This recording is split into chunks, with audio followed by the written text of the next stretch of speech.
All right. I think it's time. Welcome, everybody. Thanks for joining me on this session on Reactor 3 and reactive programming. So this is from the keynote, you've seen that reactive programming is a new focus of Spring 5. And this is a session that dives a bit deeper into reactive programming as such and the Reactor library. So Reactor 3, a foundation, a reactive foundation for the JVM and Spring 5. My name is Simon. I work for Pivotal on the Reactor project. And you can reach out to me on Twitter or have a look at my GitHub account if you want to get in touch and ask any question, be my guest. First, let me do a quick poll, a quick show of hand. Who here uses Java 8? Great, a lot of people, okay. Who have heard about RxJava or uses RxJava, okay. And who is familiar with Reactive Streams? Okay, about the same kind of people. Who here thinks that Reactor is a fork of the Atom editor? Okay, sorry, bad joke, it's done. So what I'm going to talk about today is mainly Reactor. So we'll start with introduction to reactive programming, and then dive into Reactor itself, the types and operators that it brings to the table. We'll talk about more advanced concepts like backpressure and other beasts. Testing and debugging, which is a bit different, you'll see, with reactive programming. The Reactor and Spring, well, it will be covered in other sessions more in depth, but I'll touch on that a little. And if we have time, maybe talk briefly about Reactor Netty and Reactor Kafka. So, yeah, reactive programming. What does it bring to the table? Well, first, why do we need reactive programming?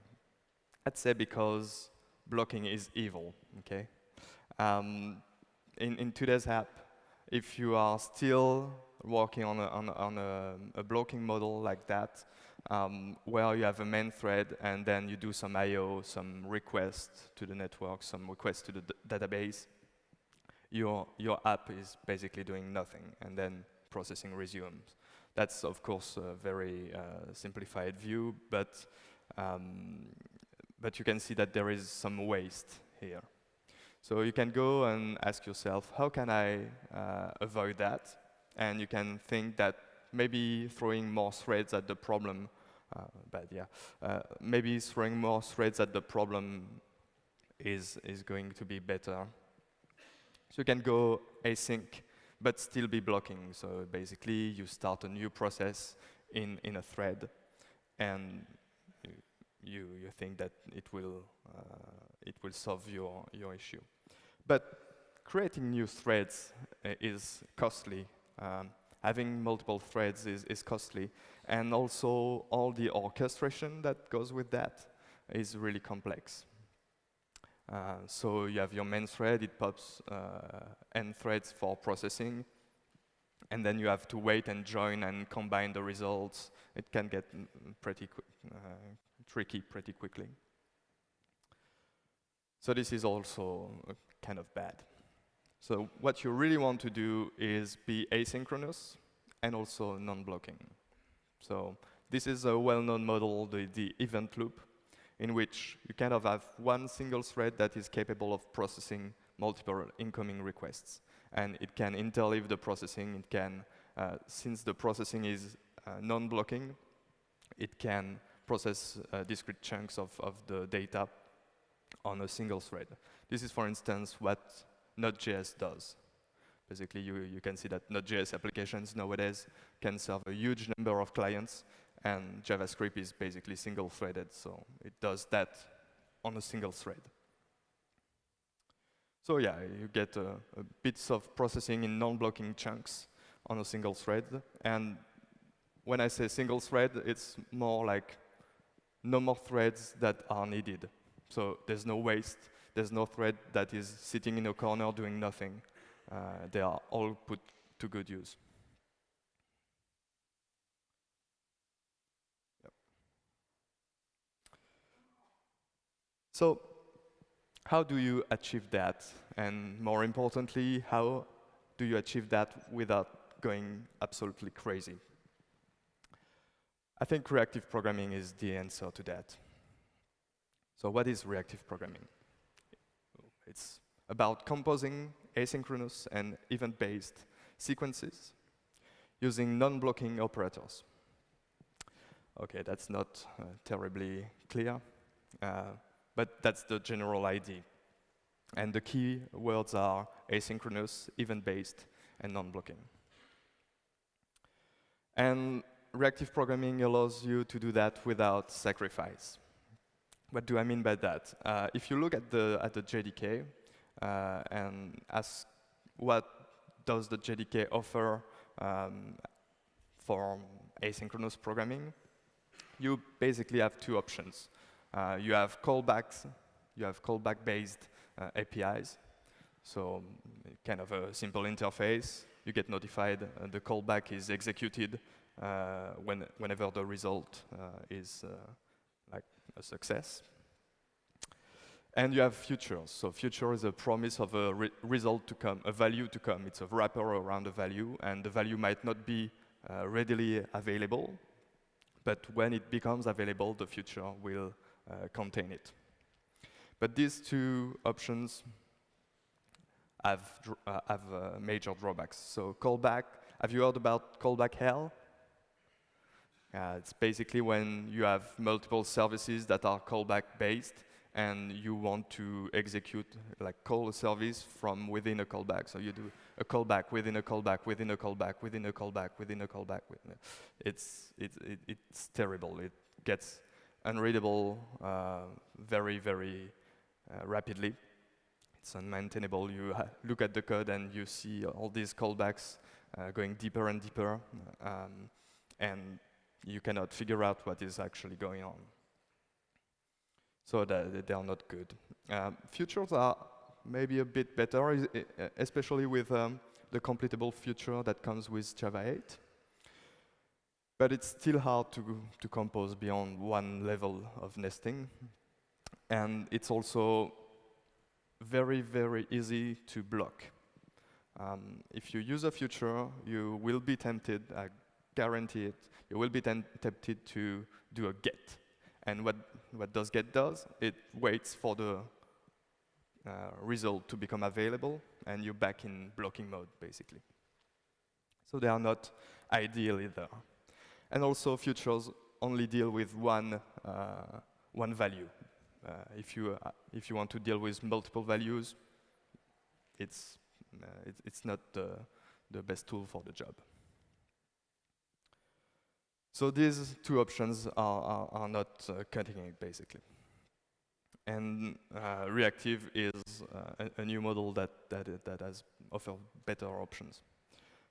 In reactive programming, we switch from a pull model to a push model. So when I say it's event-based, that's what I mean. You get notifications of new values becoming available in a push fashion.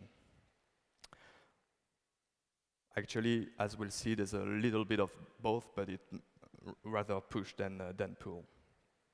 And if you want to make a parallel with something that should be very familiar to you, you can think back to the iterable and iterator couple.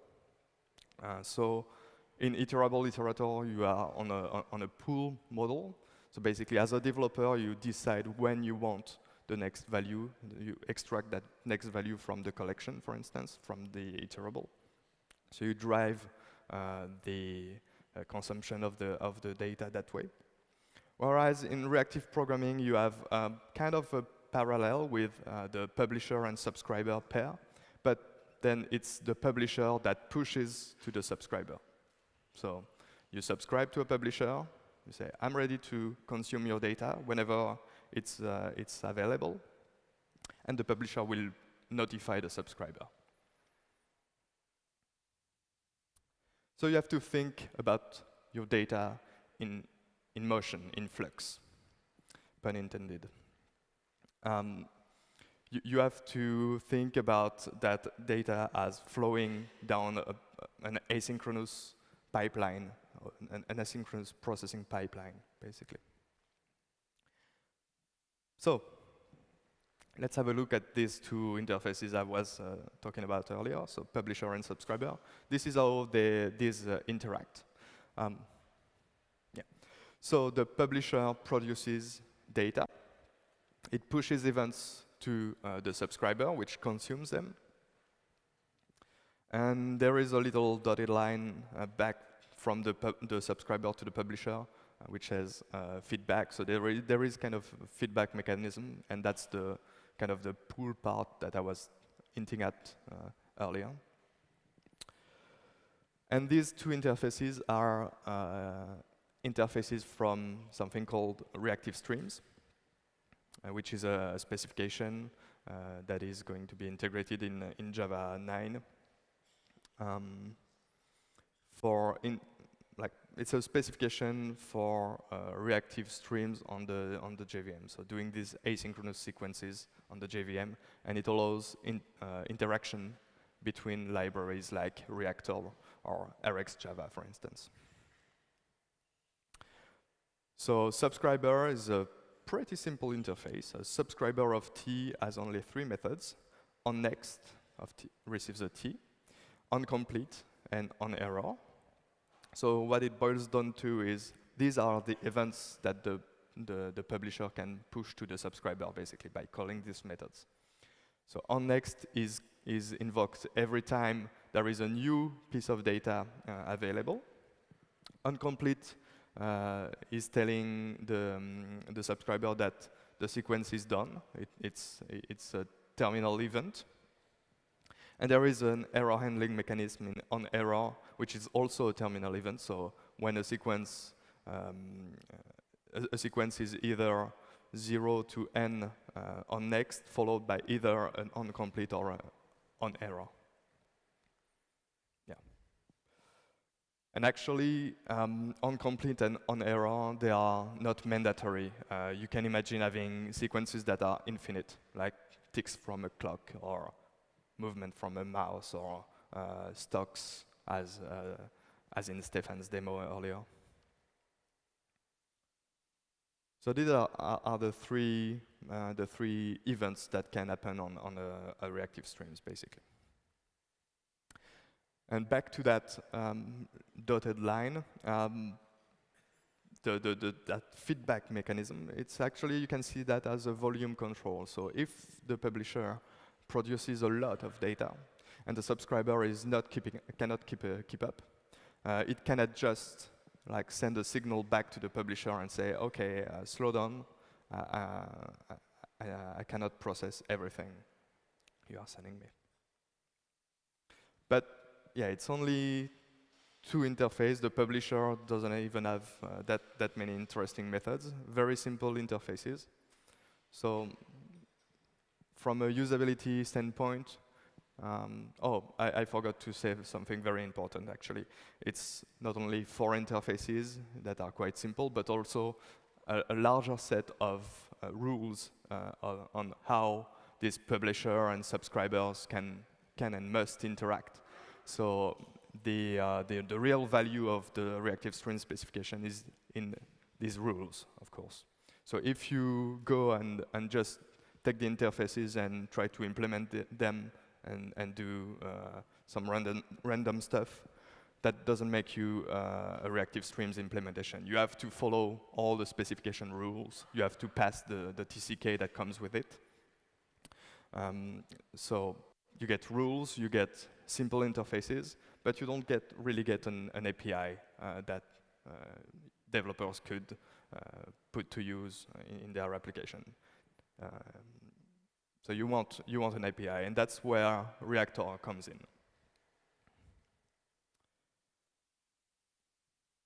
So Reactor is an implementation of Reactive Streams. And it offers its own type on top of publisher and subscriber, which expose a vocabulary of operators. So we have two types, actually. We have flux of T. That's where the name Spring Web Flux comes from, by the way. Flux of T is for 0 to n elements in an asynchronous sequence. And we usually represent flux, or rather even publishers, with a diagram like that, a marble diagram, it's called. So on each arrow line is basically a sequence, so a flux, a publisher. The little marbles, the circles, are on next events, so new values becoming available. The vertical bar at the end is an incomplete event, so as you can see, nothing happens after that step. And in the bottom here, you have a red cross that is basically the on-error event. So once again, you can see that nothing happens after an error. Basically, your sequence is terminated. And in the middle, we represent applying an operator to the source sequence, and each operator will create a new output sequence. Is that clear? Yeah. The second type in Reactor is mono of T. And mono is kind of a specialization of flux. It basically says mono is for at most one element. So you can think of it like that. Your mono can be either valued, empty, or errored, like failed. If I take a marble diagram, it looks like it. So on the top, there is a valued mono, one value, and it terminates. Actually, this diagram is not maybe not the best, but on the bottom line, you can see a failing mono. So fairly similar to Flux, but it can only emit at most one element, 0, 1 element. And Reactor is embracing the Reactive Streams specification. So it's Reactive Streams all the way. Flux is a publisher, Mono is a publisher. So any library that uses Reactive Streams for interoperability and accepts a Reactive Streams publisher, you can pass in a Mono or a Flux directly.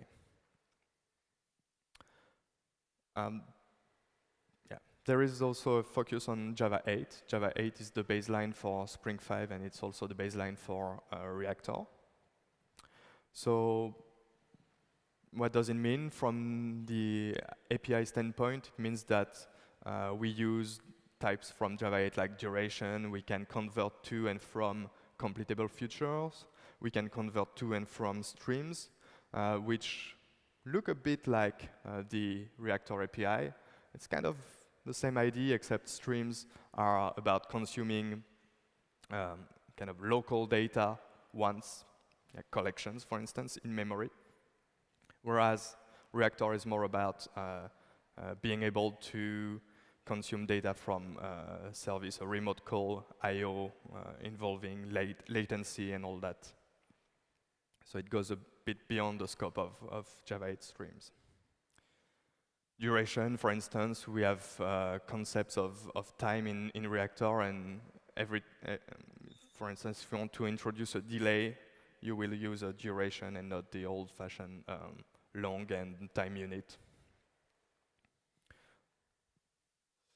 For those of you who are familiar with RxJava, it's an Rx-inspired API, so it has a vocabulary a large vocabulary of operators that are similar to RxJava. So most of the time, if you know an operator in RxJava, you will find the equivalent in Reactor. And there is a lot of collaboration between the two projects, with a common research project in the middle even.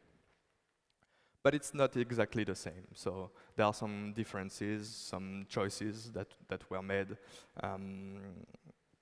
Some operators are kind of a legacy of the past of RxJava. Like if I say the AMB operator, from the get-go, you wouldn't really know what it does. And we decided, for instance, to rename that one to first emitting, which is, we think, a slightly better name. So AMB is basically taking two sequences, and the first one, which produces a value, will be the one that wins and that we will use afterwards. So there are, when I say that there are some differences, I'm talking about stuff like that, and some operators that are available in one library, not in the other, for instance. But overall, the same concepts apply. Most of the same vocabulary apply. You shouldn't be puzzled if you already know RxJava, for instance. Okay. Next, I want to briefly dive a bit deeper into how a reactive, like a Reactor Flux works. So, an important concept is you also have the notion of subscribing. So, when I was talking about the subscriber earlier, it's kind of the final consumer of your data. So, it will consume your data after all the steps in your processing pipeline have been applied, so the final form of the data. And it connects to the first publisher, which is actually generating the data by the act of subscribing. So if you apply operators to a data source, like a flux that generates values between 1 and 10, and then you apply operators and you say, okay, in an asynchronous manner, you will transform that data. You have just declared your processing, basically. You have not triggered any value generation. It's only when you subscribe to that sequence that you will trigger value generation. So you connect a subscriber to say, okay, for instance, at the end, I want to output the values to the UI, add them to a graph, and in case of an error, I want to show a pop-up. And by doing that, by subscribing, you build kind of a chain between the operators. Back to the generator, the first one in the chain. And that's when it starts generating data, it starts emitting data. So what it does is actually build a parallel chain that is holding state that is specific to this particular subscription. And it will start flowing data through that chain back to the subscriber, pushing data through each operator back to the subscriber. Some quick examples. One such data source, one such generator could be the static method, the factory method in Flux called range. So range will basically generate numbers between 1 and, well, actually you choose the range, you define the range. And then you want to apply an operator called map. You want to do a filter on the results of that mapping, and you want to buffer result before sending them to the subscriber. So let's have a look at these operators. Map is pretty simple. It's if you've done any functional programming, map it's basically a one-to-one transformation. So for instance, you have I don't know, you have these numbers, and you want to convert them into a string or something like that. So pretty simple transformation. Every value that comes in is transformed to a new value in the output. Filter, as the name indicates, is just it takes a predicate, tests the incoming values with the predicate, and if the predicate passes, then it will emit that value downstream. If not, it will just discard it. So here we have a filter on shape. It only lets circles pass, and that's what it does. Buffer is a bit different. It's not 1-1. Buffer lets you collect values into a list, a buffer, and you tell it which size you want your buffers, and it will accumulate the values from upstream into these lists. And once the lists has reached a maximum size that you specify, it will emit that list. So in a way, it's a way of reducing the rate of data emission by aggregating values, buffering.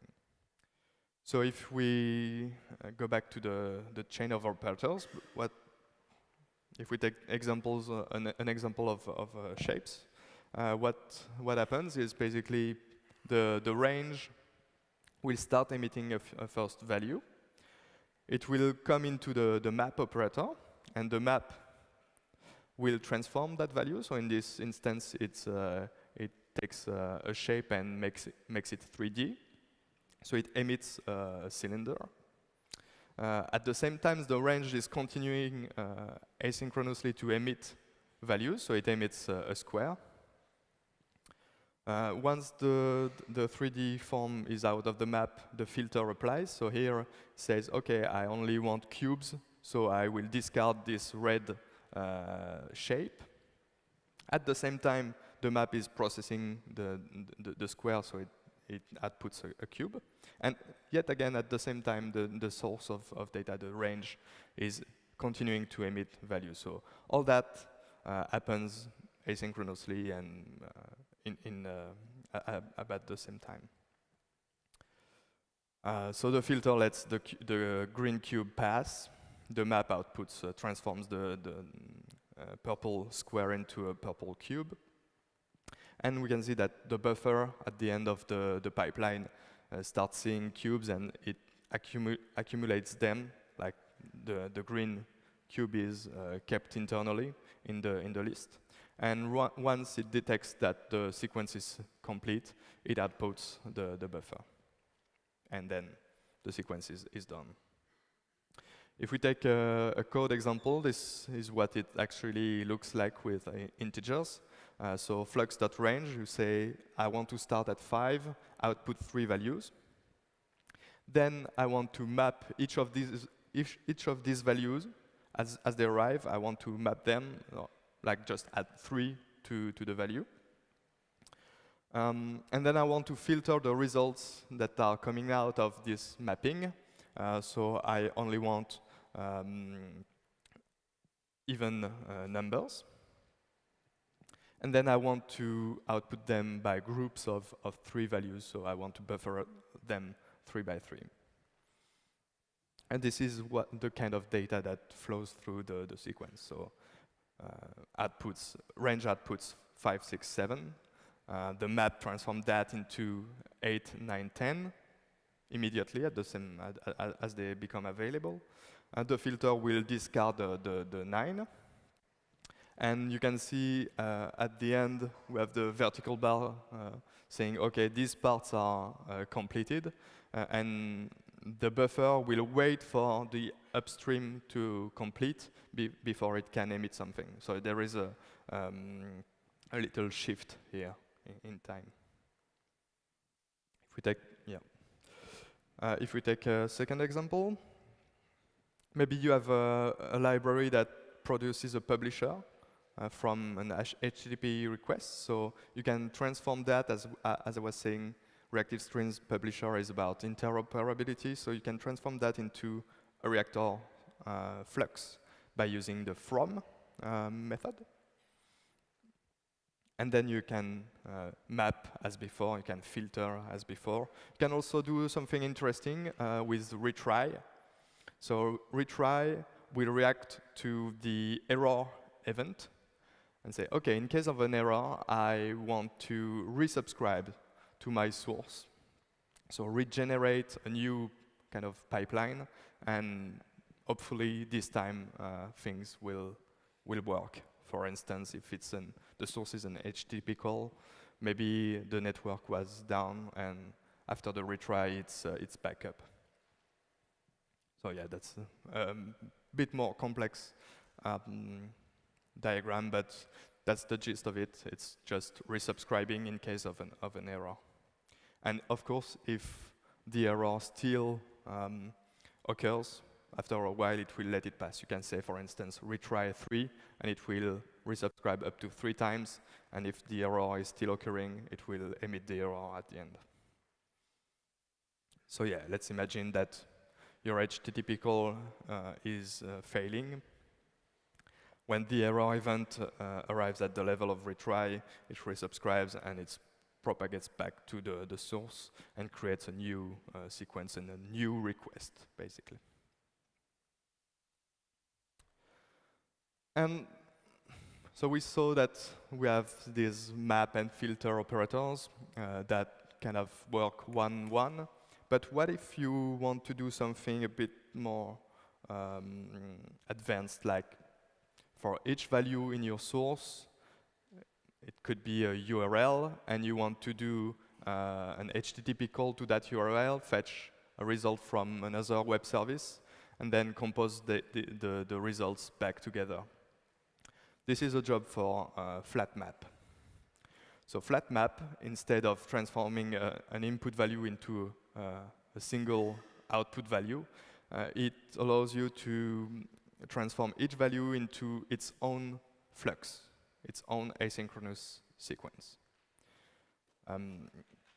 That could be very simple, like immediately emitting 2 elements for each incoming value. But as I was saying, that could be also something more complex, like a real asynchronous call to an HTTP service. And then flat map will take all these little inner publishers and flatten the results into a single large sequence of values. So we get the values resulting from the asynchronous call from the green circle, from the blue circle, and from the pink circle. And you can see that these can come with delays, and they can interleave in the output sequence. Let's take an example. We have user IDs as a source.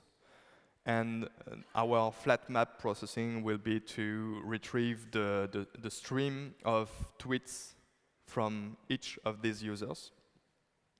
So we'll merge together the stream of tweets from user A, B, and C, and get basically your Twitter timeline. That's the idea. So you can notice that we get tweets from the first user, which tweets a lot in a short time frame. Then we get tweets from the yellow user, which does that at longer intervals. And then the blue user is not a very avid tweeter, so he only tweets once in a while.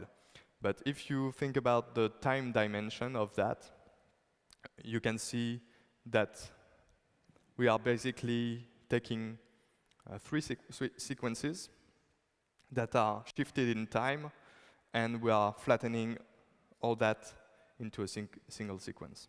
That's what flat map does, basically. And so this was just a quick look at a few operators and how they interact.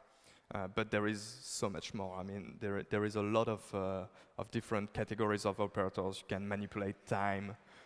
You can split a sequence. You can join a sequence. You can do a lot of orchestration with operators.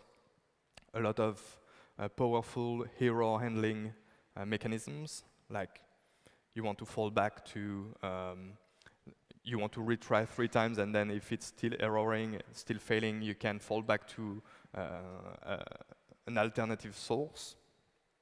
You can do all that using operators. So it's a very large vocabulary that you can apply very quickly to get complex asynchronous processing pipelines together. Often one question that comes is, what about threading and execution context? First, you have to understand that Reactor is agnostic, so it doesn't impose an execution model on you. Rather, it offers tools for you to very, very easily switch execution context. So, of course, by default, some operators that need an isolated context will use one, but you can always choose a different one too. So it makes it really easy to switch from a thread to another in the middle of your processing. For instance, if you are working with constraint, like you have to use a UI thread for the final displaying of your data, you can very easily do that. So it comes with the concept of schedulers, which are basically the equivalent of executor services in Reactor, except they are not all based on executor services. Reactor comes with a few default, like elastic, parallel, single, timer. Actually, timer is now in 3.1.0 is gone. Every other scheduler can submit task with some delay. And more importantly, it comes with a couple of operators, namely publish on. So publish on will basically switch the rest of the sequence, the operator downstream of it, on a particular scheduler. So it could be a particular thread pool, for instance. And there are also subscribe on. So subscribe on makes this initial act of subscribing and propagating back to the source. It makes it so that it executes on the scheduler that you provide. So you can make that happen on a particular thread rather than the initial thread. Because by default, all the other operators, they will execute in the same thread as the source, like the operator upstream of it.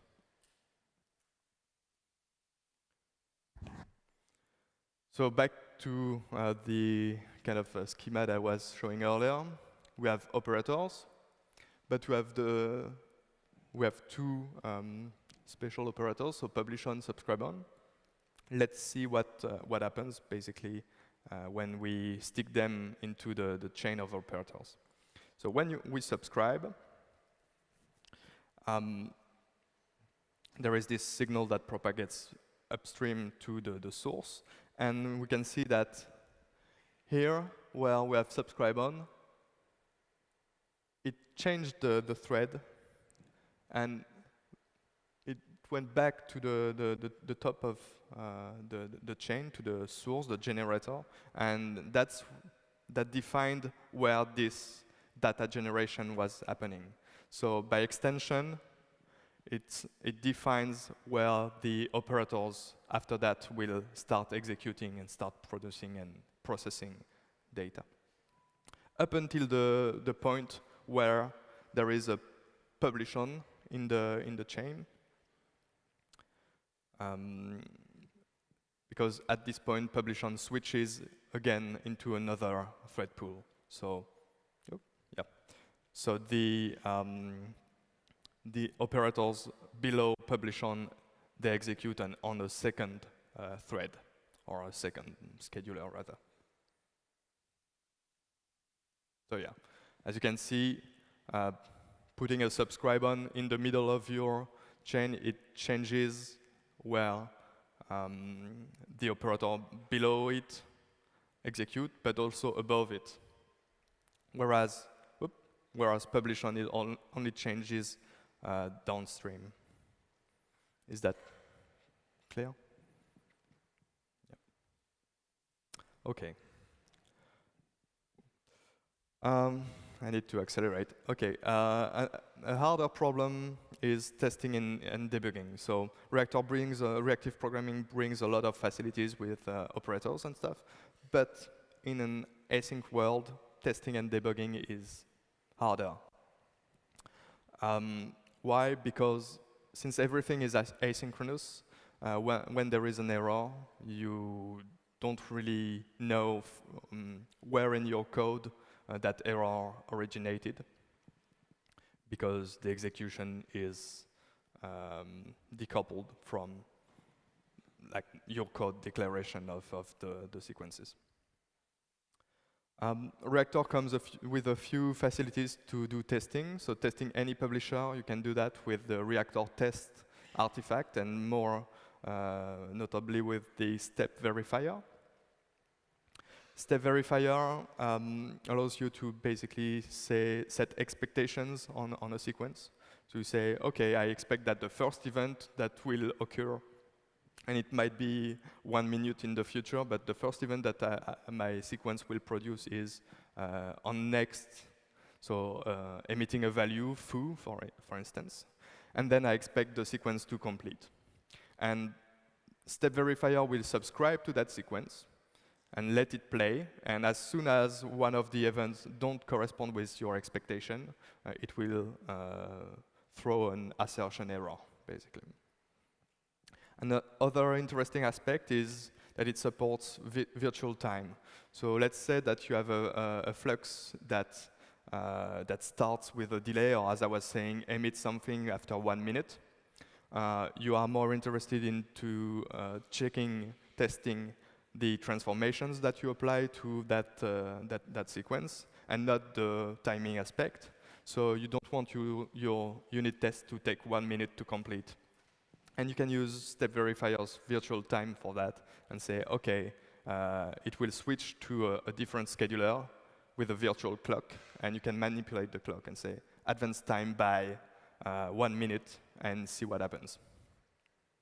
So this is pretty useful. You can also use the test publisher to simulate a source. So if you really want to have complete mastery over the original events in the sequence, in the pipeline rather, you can use test publisher for that.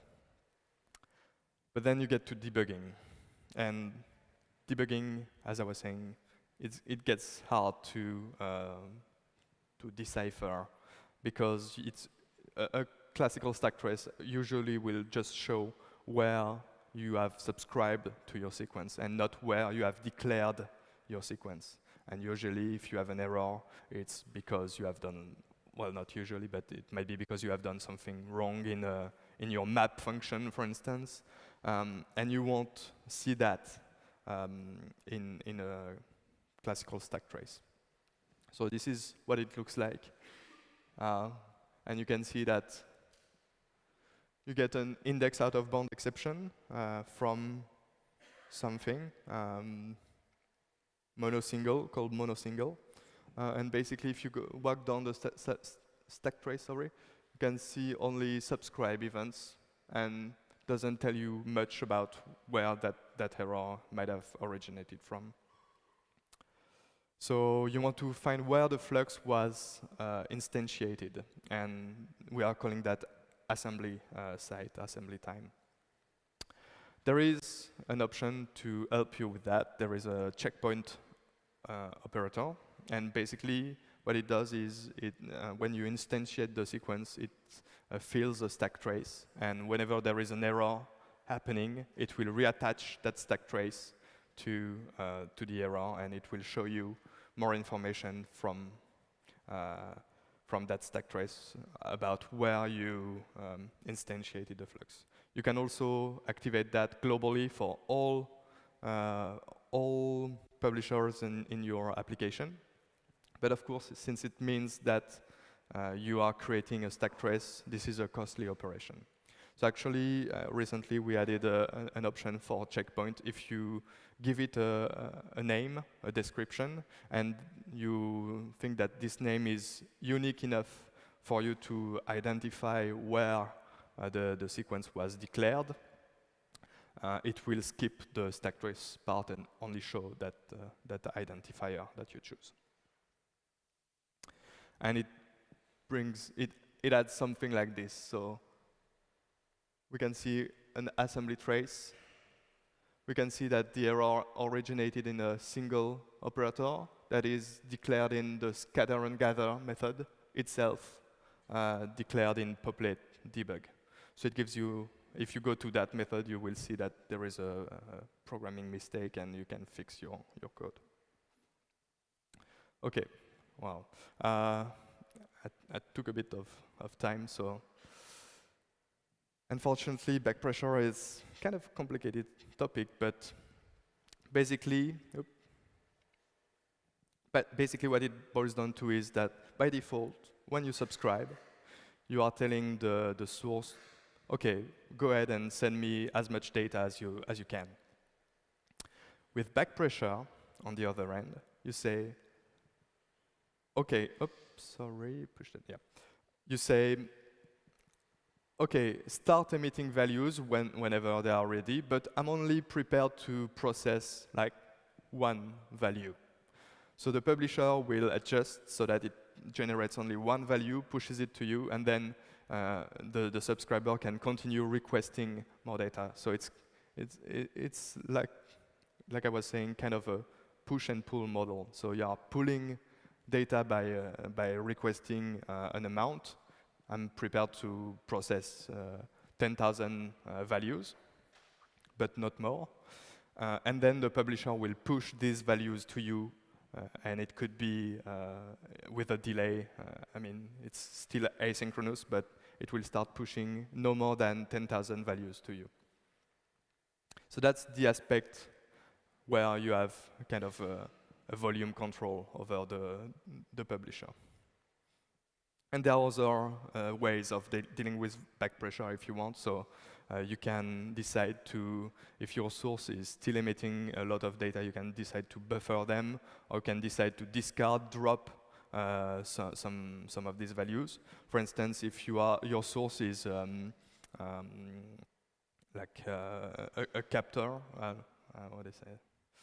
Like temperature, or values like that come at a very rapid rate, but you are only interested in showing the latest value in the past few seconds, then you can decide to drop every redundant value that comes within a second, for instance. Okay, I'll briefly touch on optimization. So we do a lot to optimize the operators, and internally, some of these are based on queues to deal with backpressure, notably. And some operators can detect that they are in a chain with other compatible operators, and they can share this internal structure. So we avoid unnecessary allocations like that. So there is a lot of little optimizations like that in the library. And all these operators are programmed in a lock-free, non-blocking style that allows also to do a bit of work stealing between CPUs. So if one CPU is doing nothing, it can still work from other CPUs, basically. Okay. Reactor and Spring, do I need, when I bring the Reactor dependency into my project, do I bring also Spring, the old Spring framework? No, it's the other way around. Spring 5 has Reactor as a dependency, but it's not a dependency of Reactor. For everything else, let's say, go see all the other sessions. They will cover the subjects of Spring 5 far more in depth, so I'll skip on that. And for the last minute of the talk, there is also a Reactor Netty project, so builds on Netty to provide reactive I/O HTTP, TCP, client servers, UDP also, WebSocket support. So it's a bit like low level, as you can see from this, briefly see from this code. But the Spring framework is based on Reactor Netty and offers a user-friendly abstraction on top of that. And there's also Reactor Kafka in milestone 2 now, so you can see topics as a flux with Reactor Kafka. So it's a reactive API on top of Kafka. So you can send data from a flux into Kafka, and you can receive data from a topic and from Kafka topic and turn that into a flux. And that's it for a short but packed presentation about Reactor. Thank you for your attention. And if you have questions, yeah. And I don't think we have time for questions, but you can always find me in the conference and afterwards, and I'd be happy to answer them. Thank you.